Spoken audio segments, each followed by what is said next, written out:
It's the Progress Pod, a production of the Franklin County Coalition for Progress.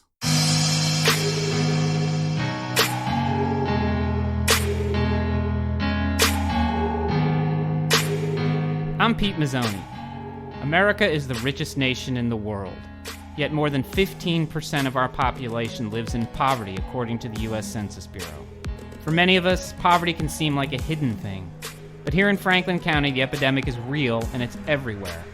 While our area's numbers fall slightly below the national average, nearly 12% of us and our neighbors are living at or under the poverty line.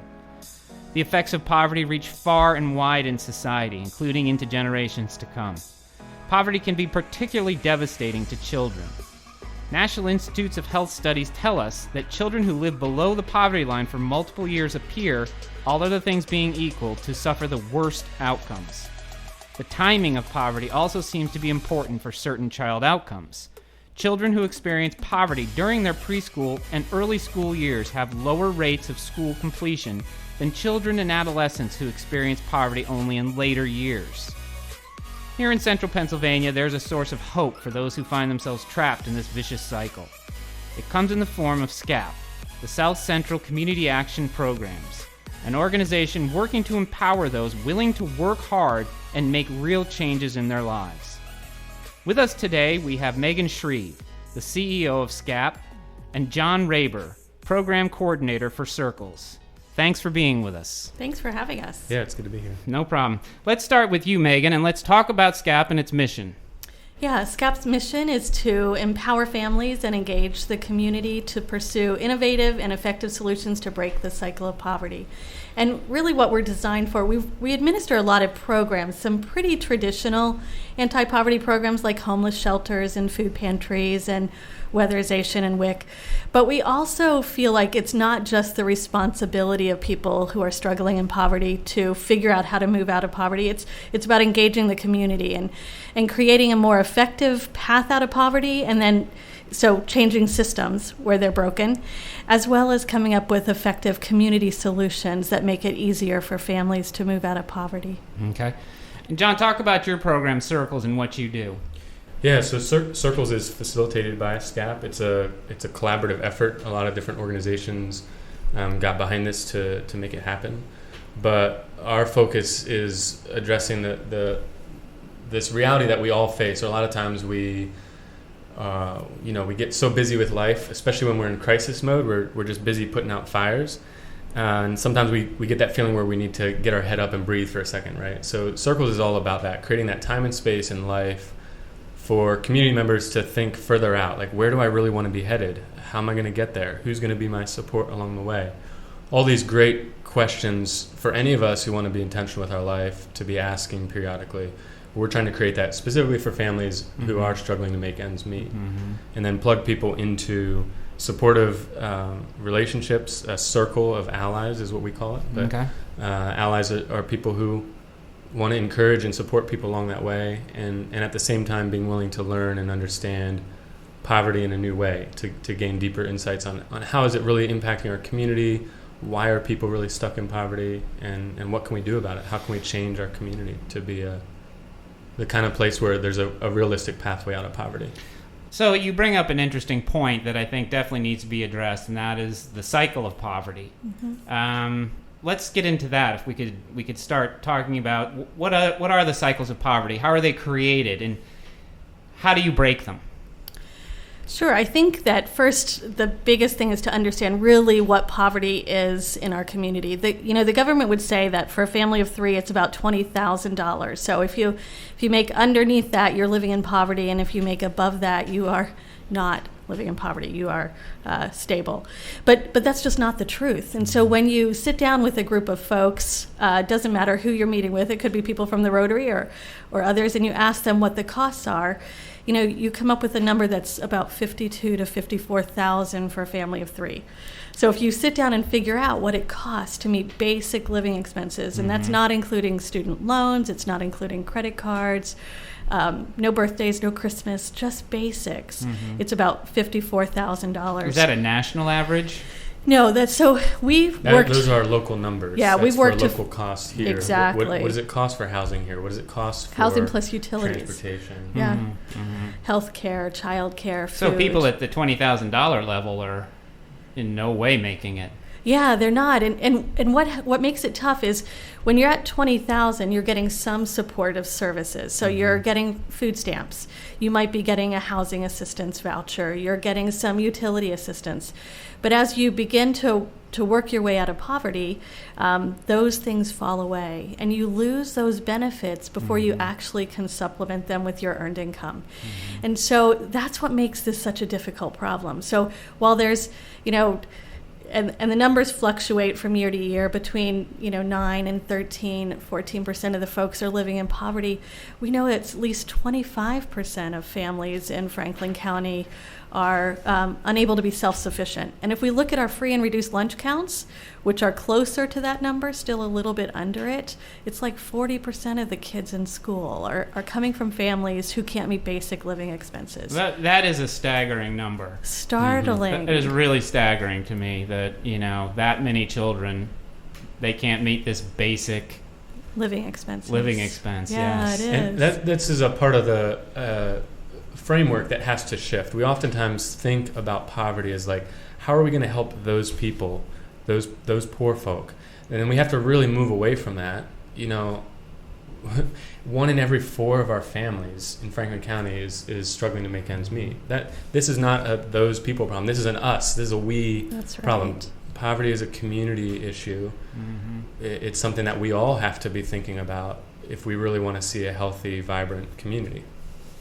So, talk about how people come into the program. Is it outreach? Do you go to them? Do they come to you? How does it work? Yeah, so it depends. So, if you're homeless and you come to the homeless shelter, you are self-selecting in, or you might be referred by another entity. For WIC, we do a lot of outreach. For circles, so support circles, that initiative, people self-select in, or families who are involved in circles would tell somebody else about it and say, are you struggling? Do you want to come up with a future story? So it really varies, but I think there is a pretty good network of families who are struggling that they refer each other to services. In fact, we do a consumer satisfaction survey with all of our clients, and the number one way they find us is through word of mouth. So are you taking, the client comes in and they're under financial stress. How does the program actually functionally work? What do you actually do? So what would be important to know is SCCAP is a whole bunch of programs in one. So in essence, in Franklin County, we're kind of the one-stop shop. So you can come and you can get support for food, you can get child care subsidy, you can get WIC services, other programs that help you. And so you would come into our office because you had a particular need, and then that program, so if you came into the food pantry and we found out that you needed help with weatherization or you needed help with child care subsidy, we could do a soft handoff and take you to those programs to get the assistance. But you should know, many of them have waiting lists. So if you were coming in for child care subsidy, long waiting list. Weatherization has about 600 houses on the waiting list. So social services are at a kind of maxed level now with cuts in funding that are pretty significant. And go ahead, I'm sorry. All these are, the goal is to design these in a way that it leads towards people actually getting out of poverty. So weatherization, for example, I don't know if your listeners would know what that is even, but if somebody's struggling to pay their utility bills, instead of simply writing a check to help with that month's utility bills, this is a federal program that SCCAP facilitates here that instead goes out to that home, identifies why are the heating or cooling bills so high, and works to change that. So it could be sealing windows, it could be insulating attics, putting in another heating system. So for families in circles, for example, where that piece, this community group of thinking further out is really helpful. At the same time, we have families who have had incredible success through that, been recognized across the state for their success, and yet would say things like weatherization they couldn't do without. That their bills would still be so high if weatherization hadn't come in and changed that situation. It perpetuates their cycle of poverty. Exactly. Right, exactly. So by doing that, weatherization actually not only does it help low-income community members, but it also improves our housing stock in the community. It improves the asset for that family, for that landlord, depending on who owns it. But so it's thinking in a way of like, how can we do this that really builds long-term stability? We'll talk about that. How do you do it to build long-term stability? How do you move families from this desperation to stability? Yeah, and it's a combination of things, because first you have to have some supportive services, appropriate support for families. But a big part of it is, when you're stuck in crisis, when you're moving from one thing happening to the next, and all of us are this way. When you are in crisis, you're really not thinking of the future. It's hard to learn new skills, and you have to be much more intentional about it. So we find that providing protected time and space for folks, so saying we're meeting every week and we're going to take care of childcare and dinner so you can just think about your future, allows them to create a future story. And we say in the social services world that we want families to make their own goals, but that's just really not the way it works. Most social service programs, the funder has established what the goals are for the clients, and you are helping them to figure out that you are right and they need to modify whatever behavior it is to accommodate that. But no one changes that way, right? We all change when something is relevant to us. And so what we find is if families can develop their own future story, have protected time and space to think about what do they want, how do they want to get there, and then give them time to develop that, they can create a pretty good plan, and then we can wrap some supports around them to help them reach that. And part of when we do that with Circles is community volunteers, so it's allies. It's people who may have no experience or understanding of poverty, but are just there as an emotional support, walking alongside someone. And then it educates them on what poverty really looks like. Because again, in Franklin County, it's the working poor. We look at numbers of folks who are on cash assistance, TANF programs, and that's like 400 people in Franklin County.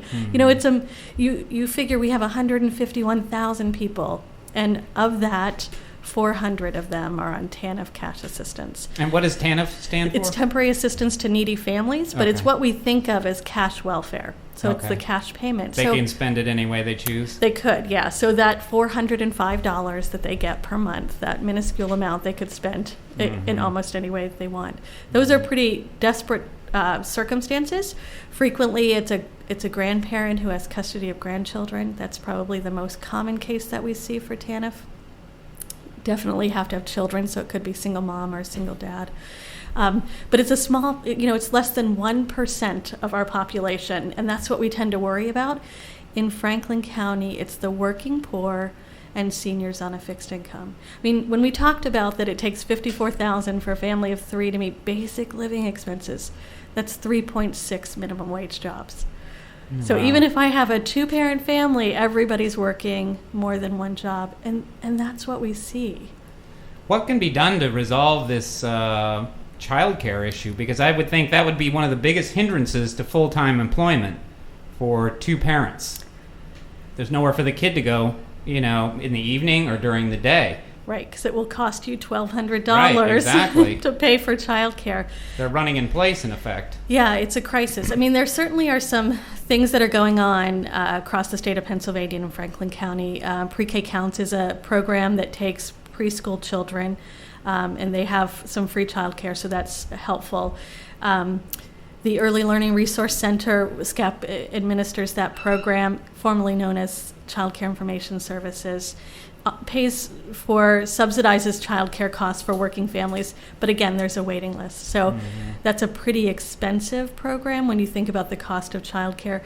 But for a single mom who's making minimum wage, she couldn't afford to work if there wasn't assistance. Right, it's keeping them down. Yeah, totally. So in terms of your funding, where does your funding largely come from? So about 70% of our funding comes from the federal government down through the state and then to us. So when there's a budget impasse at either the federal or state level, we're hit by both of those. But we get a significant portion from there. There's some local dollars, and then we also get donations from community members. Are you financially healthy right now? Well, I suppose you're never really truly financially healthy, but I think you understand my question. Yeah, this It's always a struggle in the nonprofit world. Like, these are just lean times, and when I came in 2005. That's interesting that you say that. I'm going to interrupt you right there, because these really aren't lean times. You are so right. The economy's booming. Yeah. Unemployment is as low as it could be in Franklin County. Yeah, well, they're lean times for nonprofits. Which is interesting and not a good sign. No, it's not a good sign. When I became the CEO of SCCAP in 2005, we were serving 16,000 people, Adams and Franklin counties predominantly, and we had about $12 million is what our revenue was. And today we serve about 32,000 people, so we've doubled the number of clients we serve.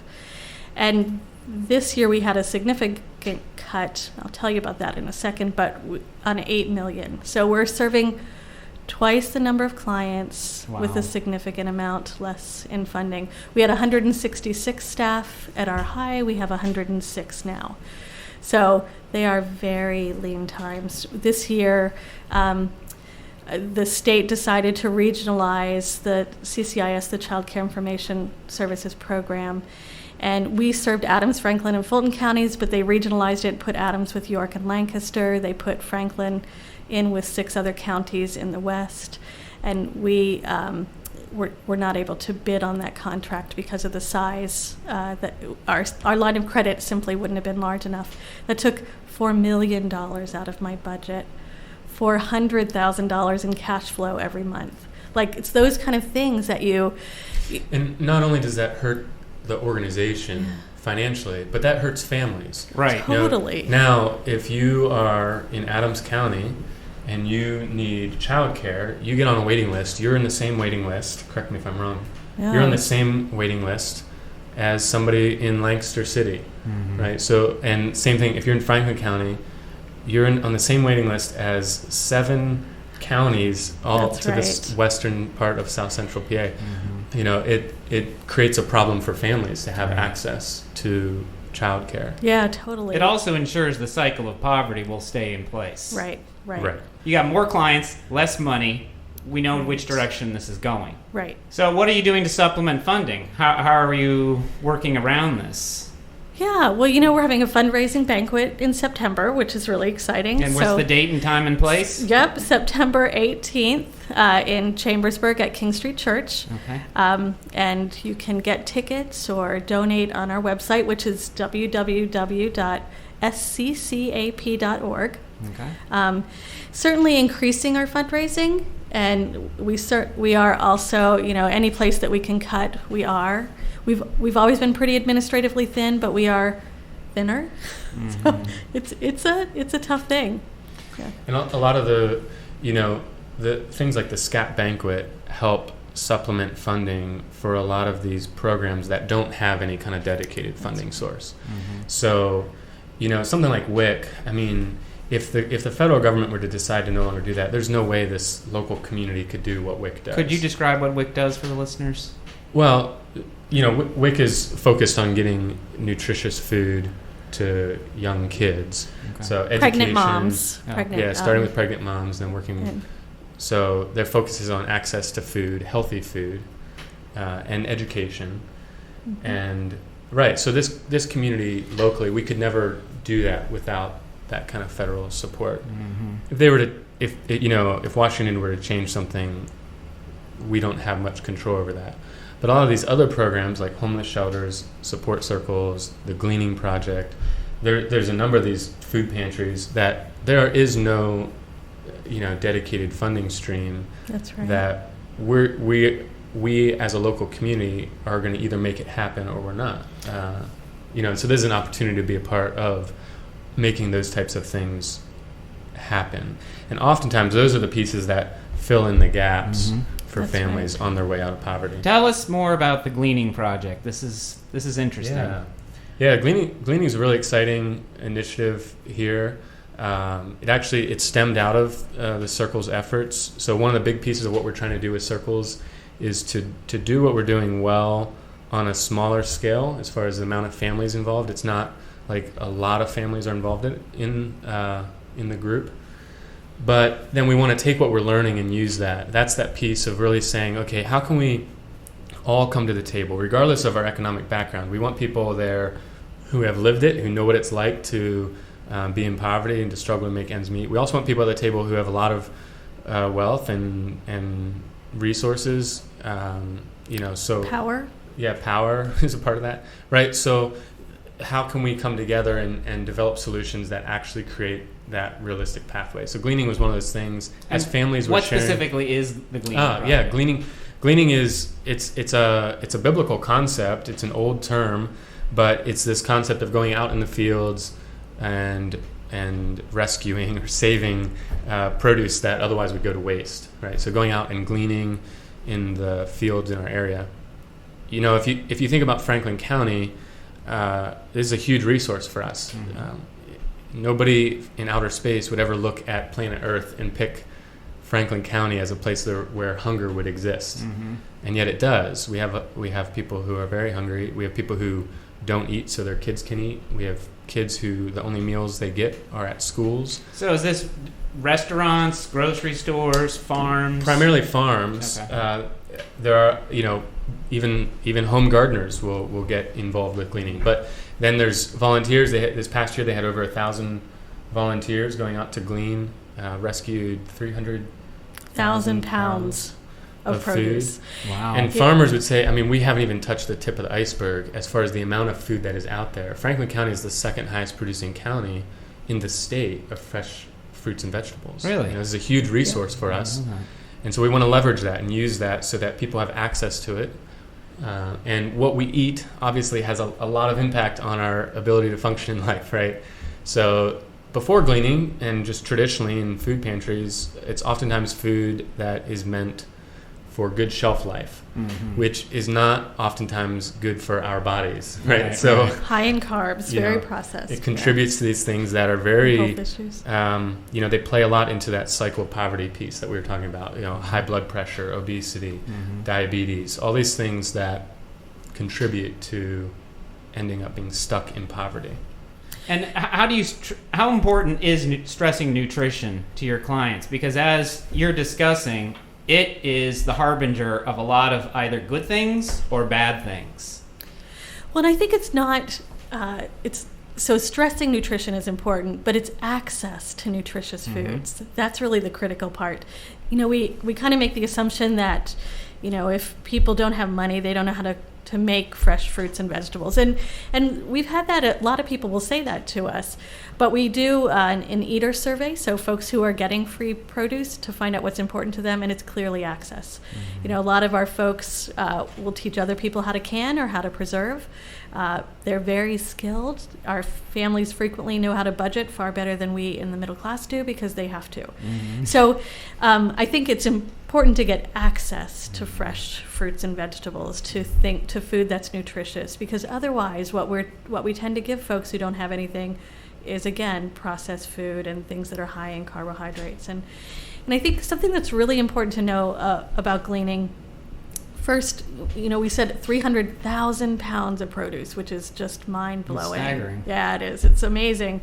We work with less than 10% of producers. So 10% of farmers, and we're able to get 300,000 pounds of produce. There are solutions that exist when it comes to anti-poverty work that we haven't thought of. Gleaning is an example of that. We had a group of families who were sharing their stories. Again, it's about bringing everybody to the table. And so those families were talking about food insecurity and what it's like. If you have a food allergy or you have a medical condition and you go to a food pantry where all you get are carbohydrates and you're diabetic, that doesn't work well. Or what it's like to get a raise and lose all your food stamps. And access to food pantries. Let's talk about that, because I think this is one of the trickiest things that would need to be maneuvered through. Sure. So how do you help people make that transition? Because, they're probably looking at that and saying, that support that comes every month, it's getting me through. This raise may not. Right. Well, first we help them identify when that's going to happen, because that doesn't happen with most benefits. No one says if you take that 25-cent raise, you're going to lose $300 worth of food. Like, that just doesn't happen. So, we work with families to identify where they lose benefits, and then we help provide some of that space to think about what are we going to do, and then we look to create community solutions. Right, education is a powerful thing. So even just knowing when, like, financially, what is going to happen to my assistance based on this increase in income? And then a person can make choices that really do actually benefit the family. They know their family better than any of us. They know their needs better than any of us. And that's part of that switch that we push for and we want to see continue to happen, where we really value the input from the family that we are serving or working with. And that it doesn't happen. Like, nobody providing assistance walks somebody through that to be able to analyze it like that. And then people internalize it as if it's them. So, they're working hard, getting a raise that should be improving their life gets worse. Right. And they're internalizing it as if they're not doing enough. Right. Like, it's terrible. It builds that sense of hopelessness and that thought that my life will never get any better. Right. Well, probably some of what I've seen, the worst side of what poverty does is it kills that hope, right? It kills opportunity. Poverty oftentimes eliminates opportunity for people. An example of that, a lady in circles right now, she's, in order to get to work every day, is paying for a taxi to do that. Well, that's, it's like $9 to get there and $9 back. You add that up, and she's spending like $360 a month on her transportation. It's a car payment. She could have a car, right. but she doesn't have access to it. She doesn't have access to credit or... Right. Mm-hmm. Right. Now, can you help in that area? Like, you've got this, let's say this woman's established a solid track record of work. Are you able to help them kind of enter the financial world? And because isn't that where real stability would kind of start to take hold? It is. I mean, Circles has a small loan fund, but it's not significant. So it could be enough that somebody could use it for a down payment to get a car. But that's, again, if her credit would be able to support it. Which is another whole issue. Right. That's the thing that makes it so difficult, is these issues are so complex. They are multifaceted. And this is why we need people to come to the table. We're not going to become a bank. We do this revolving loan fund that Megan is talking about in a way that it helps a few people, and it helps kind of eliminate some of those speed bumps that somebody might come up against. But really, we want, to see an actual change, we would need to see banking systems change, where, access to capital is something that can exist for... And steer clear of the payday lenders with the usury rates. And Exactly. So, this lady would make a great candidate for a loan to, she'd be able to pay that back, but no one's going to give her the money. That's not the kind of loan that is out there. Yeah, it's a pernicious system. It is. The poor, the systems around them seem designed to keep them poor. Right. To just bleed them out until there's nothing left. That's right. Let's talk about some success stories. Yeah. Share with us some of the good things that have happened and some of the people you've worked with. Sure. Well, we celebrate every year kind of some examples of families who've become self-sufficient or who have been able to make that transition. We have a couple families this year who are going to be honored both at our banquet. It's called the Rising Phoenix Award, and families chose that name. Okay. They said it really is like coming up out of the ashes. And two of those families have been, we nominated them to the state of Pennsylvania, and they were actually accepted to win a self-sufficiency award in Pennsylvania. They're like two families out of, 21, which is pretty exciting. But Virginia and Mike were homeless a number of years ago, and they just bought their first house. Oh, wow. So, the transition is pretty amazing. Yeah. And being able to see that and see the accomplishments and see how well, their son is in college on the dean's list, and their daughter is starting a new business, and their other daughter gives back through the volunteer fire department. What we find, families give a lot, and the more they have time to build their own plans, we find that they are sharing and inspiring other people. So It's really exciting. There's somebody to look up to. That's right. Yeah, it gives hope, right? So just by having those stories told and shared and looking for opportunities to do that, it helps create this synergy that, wow, maybe I can actually do this. How did they climb out? What did they do without, getting into too much detail? Just to understand what was their pathway out of poverty? Yeah, it was incremental. Had a job. Their house that they were renting got sold. They moved into a shelter, moved into transitional housing, and then just kind of survived in this not under the poverty level, but not meeting basic living expenses. And They're that's a falling lot behind. a lot of people who come to Circles are in that place. And then when Virginia came, she just started creating a plan, what they wanted to do. And then it just seems that once people are, they've been able to slow down, create their plan, and then figure out how they want to make it work, wrapping them, again, with supportive allies. Some of the allies had some experience with buying a house, and so as they progressed and worked on improving their credit, worked on thinking about how are they going to move forward, as they were thinking about how were they going to get their son in college, like all of those pieces, but they had some help and support, and were able to make it. Mike got a better job, he got a promotion. And things like gleaning played into that. This is a lady That's who, right. She canned 300 quarts of food. So Wow. knowing that the winter is tough because when that oil bill comes to heat our house, we're not able to do it. Okay, let's stock up on food because we can stock up on that. That's right. And it's something that she's very skilled at and then teaches other Camille, people. who is another family in the group, teaches everyone how to coupon really, really well. So they're sharing skills and pieces and being intentional in those processes so they can move forward. Mm-hmm. Christina is another self-sufficiency award winner who is going to be honored at our Adams County banquet, and she had been in and out of prison and rehab 11 times. She's someone you would have given up on. Yeah. Like she, in our heads we make these assumptions that someone can't be fixed. Right. She actually had her last baby in jail and determined she was going to stay clean. Not that it had worked before, but it gave her the fortitude to do it. And she got out, she tried to stay clean, she got a job, enrolled in college, big, huge jumps. And she said when I was interviewing her about the award, she talked about the importance of, she came in for child care subsidy, so not like Circles, like this is a pretty traditional program.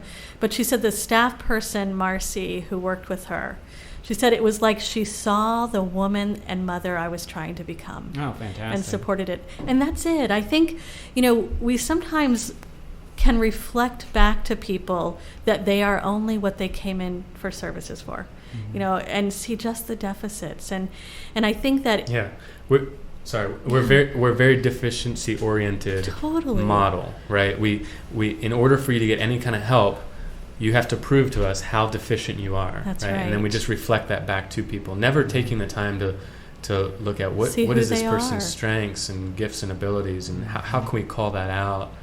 Another self-sufficiency award winner this previous year in 2017 put it I thought in a very good way. She said, what SCCAP did, you guys saw the potential in me before I could even see it in myself. Mm-hmm. That's Sure. it. That's the kind of stuff we want to be about. That's right. Because sometimes when you're in the trenches, it's really hard, That's understandably. Right. I think all of us would be this way with the types of things that people are experiencing.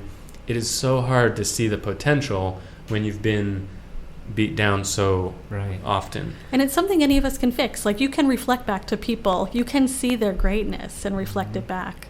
I mean, for Christina, she got her bachelor's degree. She opened Open Arms Recovery Center. She's now getting her master's degree. She's doing great work. And again, she's somebody that we would have written off. But anyone, when we are at McDonald's seeing the worker who's there and we make assumptions about people based on those jobs, we can take times to reflect back to people their importance. It's an easy thing to do. It doesn't start with, it's easy to look back on it. Like, oh, this person won the Self-Sufficiency Award or the Rising Phoenix Award. Like then it becomes easy to look at it. But it starts way beyond that. It starts when, I have somebody come into my office who is in their pajamas because they're feeling so hopeless that even getting out of bed has been hard. Right. At a point of being suicidal, and it's starting to ask questions about like how are you providing for your kids? She's on food stamps, which the average food stamp recipient is receiving $170 a month. For how many? Correct? Yeah, it's For how many 106 kids? per an individual. A household, it's about 230, and that's usually a household of 2.45. Which 2.5 boils down average. to what per Under meal? $4 per day per person. So I'm asking her, how are you making that work? Yeah. Even? I don't know how I do that for my family. That's right. And she's telling me all these different tactics she uses, and to be able to see that and identify that and go like, wow, you're really creative. Yeah. That's amazing what you're That's doing. right. Is a very different conversation than what people are accustomed to experiencing in the human service field. To have people identifying those skills and strengths and saying, wow, that we need that. You're amazing. That's right. Is a game changer for a lot of people. Because we do need that. We need families at the table. They understand poverty far more than we do. And how important is that for the counselors to have been in their position at some point? Yeah, I mean, it's great if they have been in their position. That doesn't always happen, but they have to be able to see past their own circumstances to the circumstances of someone else. You have to be able to see and hear and understand, and again, reflect back to them that they're more than what brought them in our door. Mm-hmm. So, go ahead. Yeah, this is Jeremy. You guys still, you do poverty simulations, We do, don't you? yeah. You offer that. Speaking of how, counselors can be more empathetic to people's situations. That's right. How are those offered? Yeah, they're great. So it's experiential learning. So a poverty sim, you would come in and you would be assigned the role of someone who's living typically above the poverty level, but below being able to be self-sufficient. And so for an hour, they assume that role. They have 4 15-minute weeks and a couple of weekends. And most of the staff who are, or volunteers who are kind of running the table, whether it's the employer or the county assistance office, are families who've lived poverty. And so when you go to apply for assistance, you're going to get treated the way that they've been treated in their life. And it's amazing because in that 1 hour, people leave feeling the stress that families in poverty experience every day. And when we reflect on it, we get some really good feedback from folks that they had no idea how hard it was and how much you had to think about all of the actions. And you're building taking. empathy. That's right, yeah. So, what are some of the myths that you can dispel about poverty? That families don't budget, that they can't maintain a budget. I mean, it was funny when I first started doing some of this work. You would think, oh, I'm going to sit down, I'm going to show someone how to budget. No, frequently they budget far better than I do because they have to. Yeah, that's one of those things that most people assume that's what Circles is that on Thursday evenings at our weekly gathering that we're doing budgeting together. Yeah. And that's very rare. I mean, it is important, and we do talk about that, and we do work at equipping people with that. But people know, I mean, for one, it's not very helpful to sit around and talk about where all that money's going that I don't actually have. Right. But it also is like people know where every penny and dime is going. And sure, we still do that piece because just like anybody, plenty of people in our middle class, same thing. We need to build our skills at being wise, and we just have buffers. We have credit cards.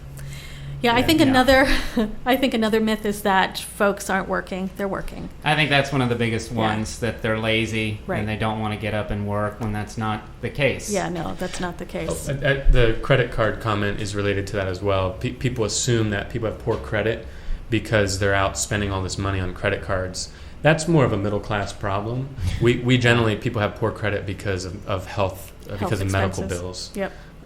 So I guess that's a big piece. That's a whole other topic. Yeah, It is. Yes, it is. Yeah. I can't believe I missed that. But how do you address that? Because even for middle class, middle upper class, healthcare's a big bill.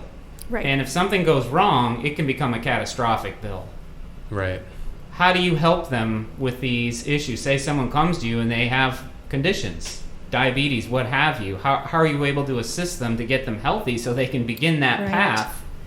Yeah, I mean, first we try and refer them to Keystone. So we want to try and get them into one of the federally qualified health centers because that helps them get ongoing care. So using an emergency room, not only is it expensive, but you're only getting periodic care.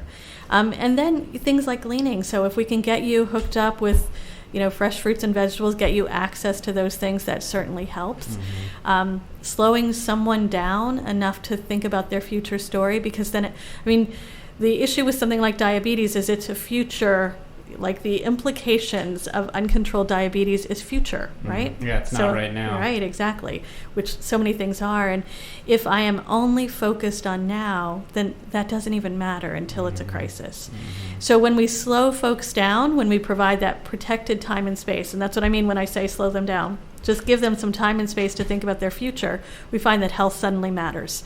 And so a number of folks in circles, a number of folks that have thought about their future story have lost weight, are working on health-related issues. Yeah, it's the same as all of us. When we have some time and space to think about our own self, to be reflective in that way, we do better. This concept you've repeatedly brought up, giving them time and space, it sounds like it's really central to success. In this idea that, I think I understand, tell me if I'm wrong, but you're allowing them to slow down and maybe separate problems. Yeah, when can I put the pause button on life? Because all these crises are constantly happening.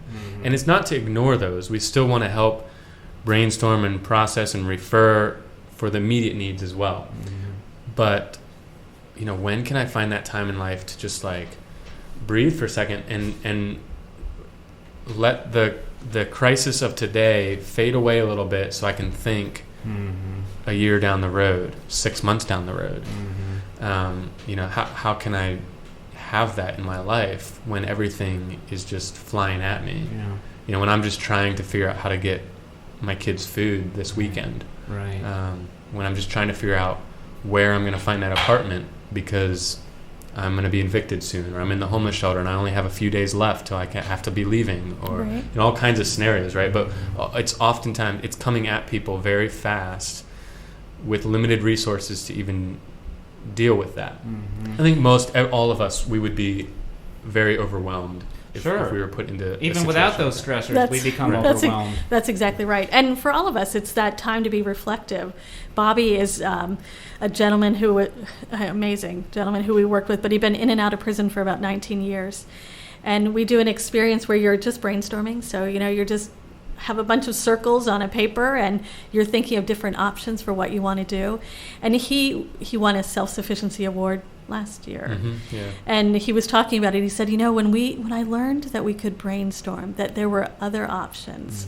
And he talked about how life-changing that was. And again, it was just a matter of slowing down. And you can't, for most of the families we're working with, it's really hard in their day-to-day life to be able to slow down because things are happening so quick. But when they come, we have dinner for them. They have childcare, so the space is there. So that hour and a half, we can get into some routine of this is your space to figure it out. And while all the crises are coming at us really fast, the change we want to see is going really slow. Buying a home, well, that's going to be a really long, slow process, right? So how to even cope with that and have that support along the way of all right, yes, all these difficulties are coming at us really fast. What I really want out there in life, it just seems like we're barely moving towards that. So how can we use that time to make incremental steps towards that? And some of that is even just celebrating somebody else's success. Right.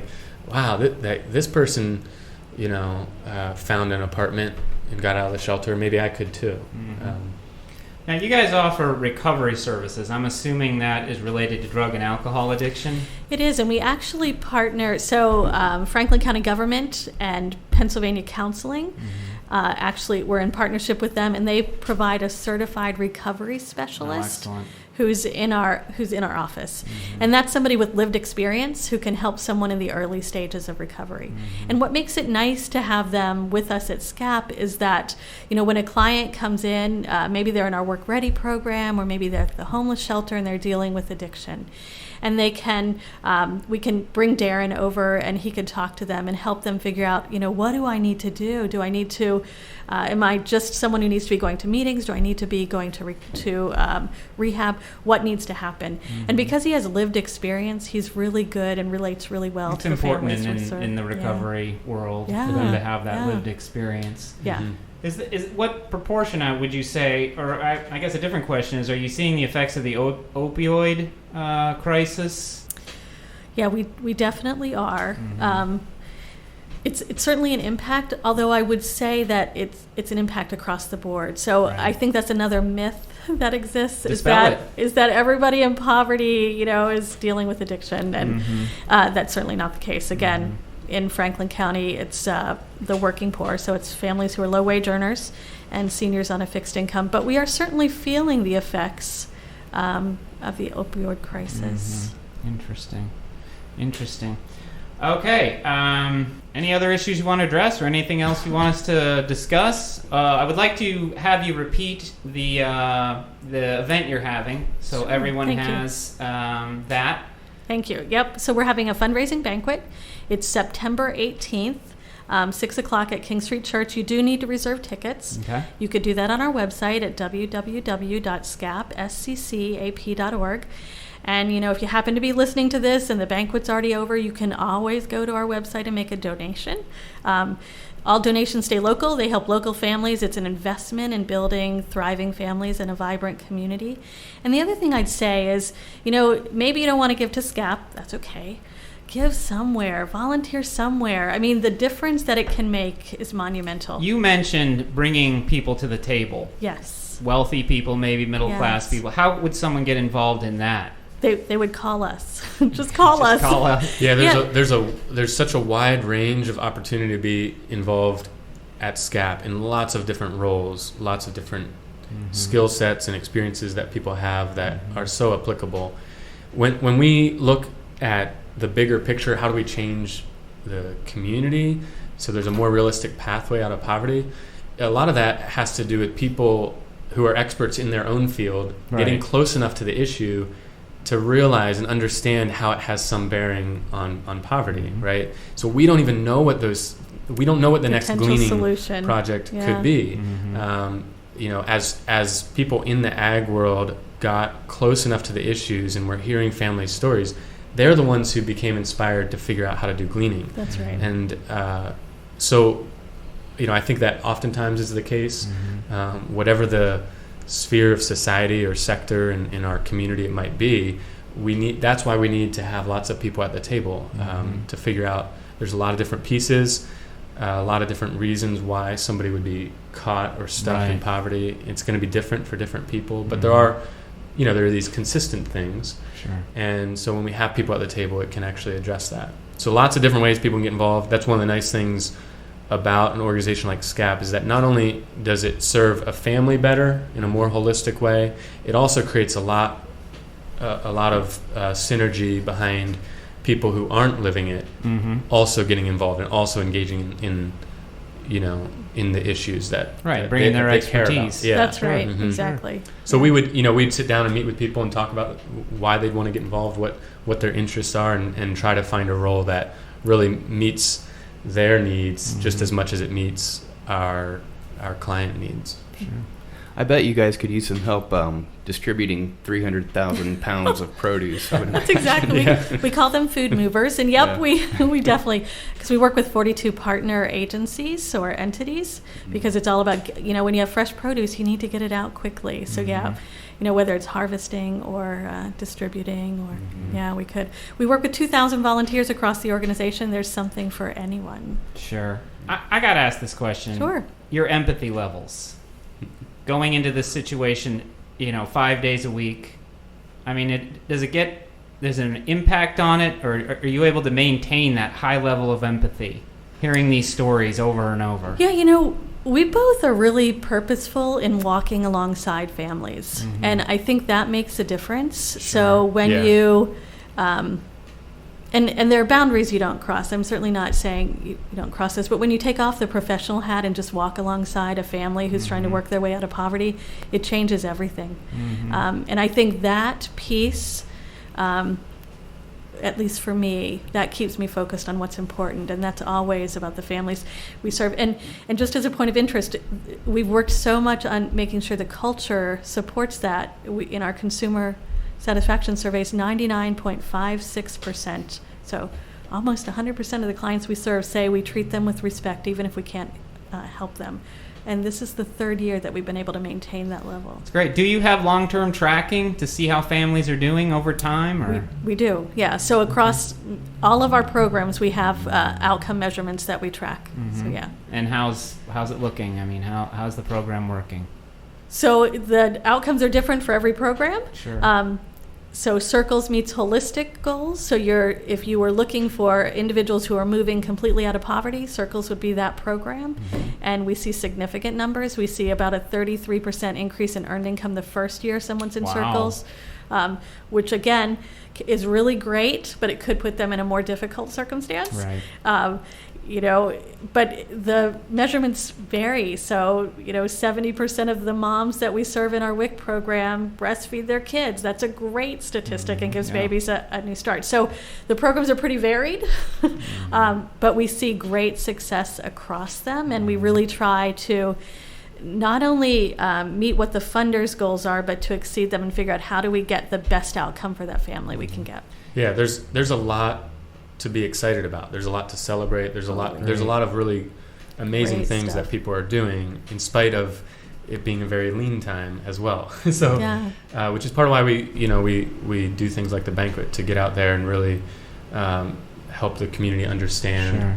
what is going on, and let's get behind this. Let's invest in a stronger community. That's right. We're seeing a really good return on that investment, and we want to see that continue to grow. And That's great. Is the labor market any hindrance to upward mobility in Franklin County? Yes. I mean, if you think about the fact that you need $54,000 for a family of three to make it, it's a struggle. It is what it is. So we have to figure out how to work around that. And so, but yeah, we need more jobs that have career ladders. Yes, exactly. Right. We've talked a lot about trying to figure out how to get apprenticeships going so that we get more folks into some of the trade jobs that are certainly United Way. I mean, there are a number of groups that are working on those things. We're fortunate that we live in a community where nonprofits and county government and economic development are trying to work together to figure out how do we get the best outcomes, but we have a long way to go. Yeah. Did you have a question? Nope. All right. Well, I want to thank you both so much for being here. More importantly, I want to thank you for what you're doing out there. Thank you. You're Thanks for changing having lives us. in a big way, and not everybody's up to the task. So thank you very much, and it was a great show, and we'd love to have you back sometime. Thank Yeah. you. yeah, Thanks. it's a pleasure. Thanks. And before we go, a couple of announcements or upcoming events. Well, next week on the Progress Pod, we have Brent Ottaway. He's going to be with us. He's the Democratic candidate for the new 13th Congressional District. So we're looking forward to talking to him. Look for that sometime next week. And also, September 8th is the next Common Grounds gathering put on by the Franklin County Coalition for Progress. That's held at the Coyle Free Library in the Conservatory. And the guest will be Kenny Wertenberg, who we've had on the show before. He'll be he'll be conducting a suicide prevention training. September is Suicide Prevention Awareness Month. So again, that's September 8th. That's from 10 until noon at the library. Free coffee is provided. And again, you guys have your fundraiser coming up September 18th. Exactly. So, Yeah, thank you. all right, and I guess that's all. Check out the Progress Pod at progresspod.org. Email us at progresspod@gmail.com. And find us on Twitter at the Progress Pod. Best Twitter feed out there. The best. Thank you That's all. it. Yeah, All right, thank thanks. you. Thank you.